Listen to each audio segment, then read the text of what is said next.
बहुत ठंड के दिन थे, वहाँ ठंड के दिन थे। तो जब दूसरे तीसरे दिन ग्वाला गया तो उसने देखा कि जैसे गाय लेके गया वो, तो शाम के टाइम था, तो उन्हें एक मुनिराज दिखे, ग्वाले को मुनिराज दिखे। तो उनने देखा कि यह जंगल में जी कौन व्यक्ति बैठा है, नगन है और पिची कमंडल ये है, ये कोई कि पंडित होगा कि ब्राह्मण होगा कि राजा होगा कि कोई साधु होगा। तो जाके ग्वाला वहाँ पहुँचता है तो देखता है कि अरे ये तो कोई एक संत है। तो उसे लगा कि अपन इनको जंगल में छोड़ेंगे तो रात में कोई जानवर आए वो आए तो कहीं वो न करने लगेंगे। तो उस ग्वाले ने रात पहले शाम के जब गाय कर आया अपने घर और आके वो उसने देखा कि यार ठंड के बहुत दिन है, तो चारों साइड उसने लकड़ी लेके आया और चारों साइड लगा दी कि महाराज को ठंड ना लगे। ठंड ना पूरी रात रहा है वो आग लगा के कि महाराज को शीत की वो ना लगे। तो ऐसे ही करते करते रात में शेर भी आए वो आए, तो उसे लगा कि कोई महाराज को वो ना करे तो मैं रात भर रहूँगा। जब उसने महाराज ने देखा कि इतना ये पूरी रात जगता रहा और वो, तो महाराज की आँख खुली सुबह, तो कहे तुम कौन हो? तो उसने कहा मैं एक ग्वाला हूँ और आपको देखा कि जंगल में है, मेरे को लगा कोई जानवर न आए तो मैं यहाँ रात भर आपकी ड्यूटी दे रहा था। अरे कहे ऐसा है? कहे क्या करते हो तुम? कहे मैं गाय चराता हूँ और गाय चरा के अपना सब जितना परिवार चलाता हूँ, सब लोग मेरे घर में हैं।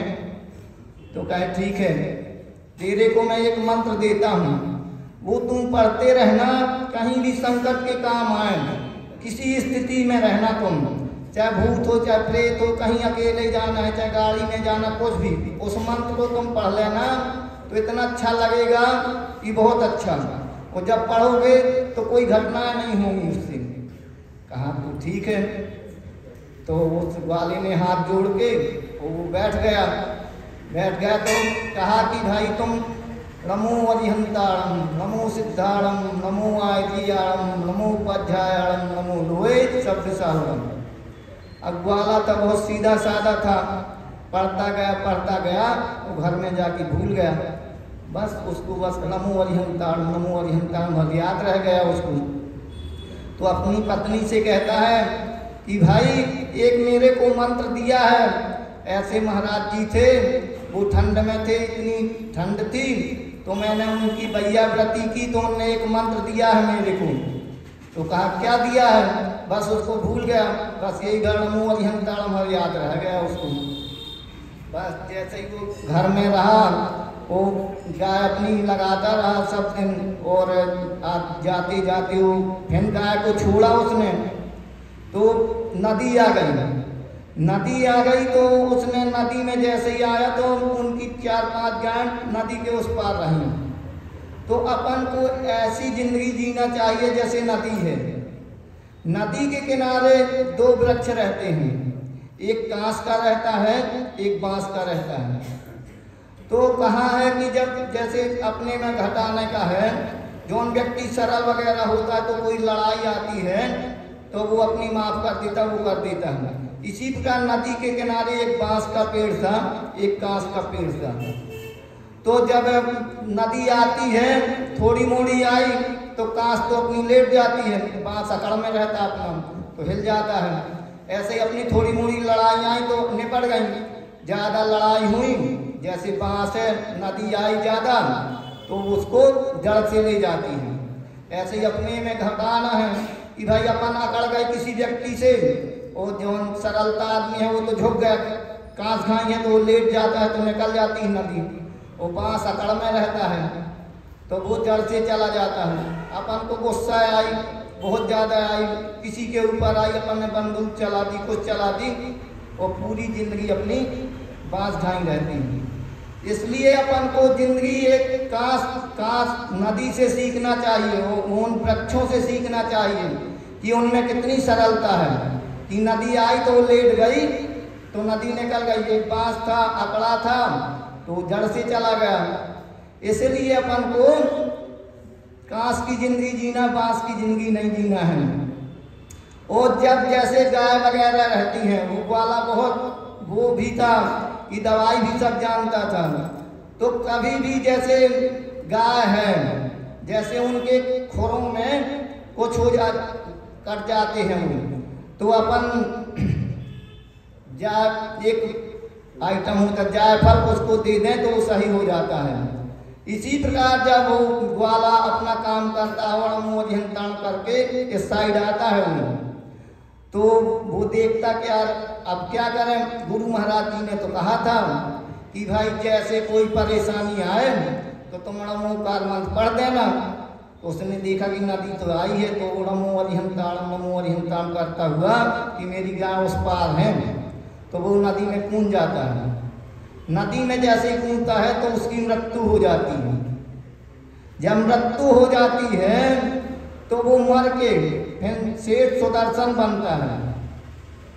और उसने एक कहा, छकड़ कान दो पूछियां 10 गोड़े मुख चार, और कौनों के विद्या नहीं पंडित करे विचार।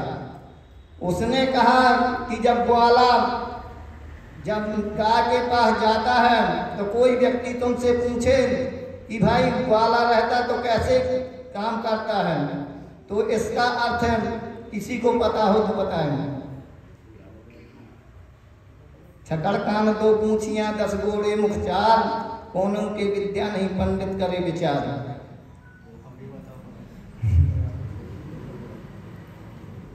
अब इतना तो दिमाग लगाना चाहिए कि कहाँ की चर्चा हो रही है। और एक ग्वाला रहता है और बछड़ा रहता है और वो बछड़े की माँ रहती है। तो अब कहूँ छकड़ कान 6 कान कैसे हुए हैं? हाँ तो ये हो गए 6 छकड़ कान दो पूछियां, पूछ कैसे 2 हुई?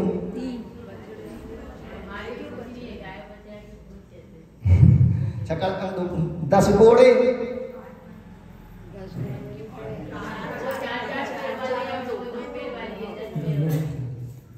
और मुख 4 कहाँ कैसे हुए?